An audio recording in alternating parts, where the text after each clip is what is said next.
699 pala, hindi 5 ano. Marco? Marco?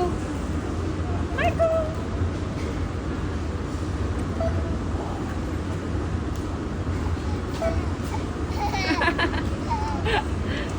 Eh, 699 pala, hindi pala 500.